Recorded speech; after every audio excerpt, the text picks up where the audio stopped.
નમસ્કાર મિત્રો, આજે હું જે વાત કહેવા જઈ રહ્યું છું તે જાણીને તમારા રૂવાડા ઊભા થઈ જશે.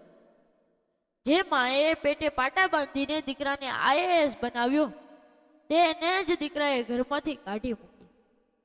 પણ પછી માએ જે કર્યું, માનો ત્યાગ અને આઈએએસનો અહંકાર. એક બોધપાઠ. પ્રકરણ 1. સંઘર્ષનો તડકો. સવારનો સમય હતો. ગામડાની હવામાં હળવી ઠંડક પ્રસરેલી હતી. સૂર્યના કિરણો ધીમે ધીમે માટીની ભીતોને સ્પર્શીને તેને ગરમ કરી રહ્યા હતા. ગામના એક જૂના પણ સ્વચ્છ ઘરના આંગણામાં શારદા દેવી ચૂપચાપ બેઠા હતા. તેમના ચહેરા પર ઉંમરની ઊંડી રેખાઓ હતી, પણ આંખોમાં હજુ એ જ ચમક હતી જે ક્યારેય સપનાઓને સિંચતી હતી. શારદા દેવીનું જીવન ક્યારેય સરળ નહોતું રહ્યું. નાની ઉંમરમાં જ વિધવા થયા.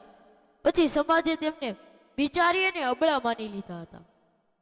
લોકો કહેતા, હવે આનું શું થશે?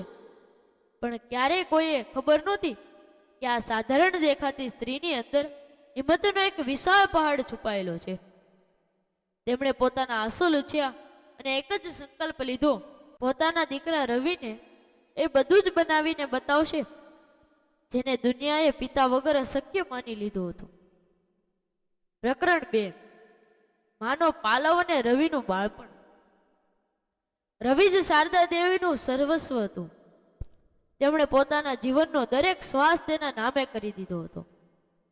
ખેતરોમાં મજૂરી કરવી, બીજાના ઘરે વાસણ માંજવા અને પોતે ફાટેલી સાડી પહેરવી, આ બધું તેમને હસીને સહન કરી લીધું. રવિ ભણવામાં હોશિયાર હતો. શાળાના માસ્તર પણ કહેતા, શારદા, આ છોકરામાં કંઈ ખાસ છે. ચોમાસાની એ રાતોમાં જ્યારે છત ટપકતી હતી ત્યારે શારદા દેવી રવિને પોતાના ખોળામાં લઈને આખી રાત બેસી રહેતા, જેથી તેના પુસ્તકોને દફતર પલળે નહીં. શિયાળામાં જ્યારે ઘરમાં એક જ ધાબળો હતો ત્યારે તેઓ પોતે ઠંડીમાં ઠૂંઠવાઈ જતા, પણ દીકરાને જૂના ગરમ ધાબળામાં લપેટી રાખતા. તેમનું એક જ સપનું હતું, મારો દીકરો મોટો સાહેબ બનશે ત્યારે મારો બધો જ થાક ઉતરી જશે. શહેરની ચમક અને બદલાતું વર્તન. રવિ ઉચ્ચ અભ્યાસ માટે શહેર ગયો. શહેરની જાક જમાળમાં અને નવા લોકો વચ્ચે રવિની અંદર એક નવી દુનિયા રચાવા લાગી. મા ગામમાં એકલી રહી ગઈ, પણ દર મહિને રવિનો પત્ર આવતો, જેને તે પોતાની સૌથી મોટી મૂડી સમજીને છાતીએ લગાવીને રાખતી. વર્ષોની મહેનત રંગ લાવી અને રવિને દેશની સૌથી અઘરી આઈએએસ પરીક્ષા પાસ કરી લીધી. ગામમાં ઢોલ નગારા વાગ્યા. જે લોકો ક્યારે મહેણા મારતા હતા તે આજે શારદા દેવીના ચરણ સ્પર્શ કરી રહ્યા હતા.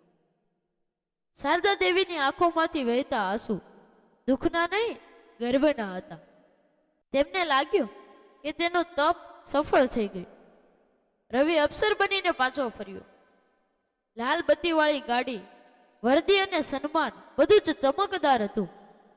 પરંતુ આ ચમકની નીચે રવિનો અહંકાર પણ વધવા લાગ્યો હતો. પ્રકરણ 3. જ્યારે મા બોજ બની ગઈ. લગ્ન પછી રવિનું વર્તન ઝડપથી બદલાવા લાગ્યું. તેની પત્ની જે ઊંચા ખાનદાનની હતી તેને શારદા દેવનું ગામઠીપણું અને સાદગી પસંદ નહોતી. રવિ જે ક્યારે માના પાલા વગર ન ઊંઘતો હતો, હવે સમાજના દબાણ અને પોતાના અહંકારને કારણે માંથી દૂર થવા લાગ્યો. એક દિવસ ઘરમાં નાની વાત પર બોલાચાલી થઈ ગઈ. વહુના શબ્દો તીરની જેમ વાગ્યા, પણ રવિ ચૂપ રહ્યો.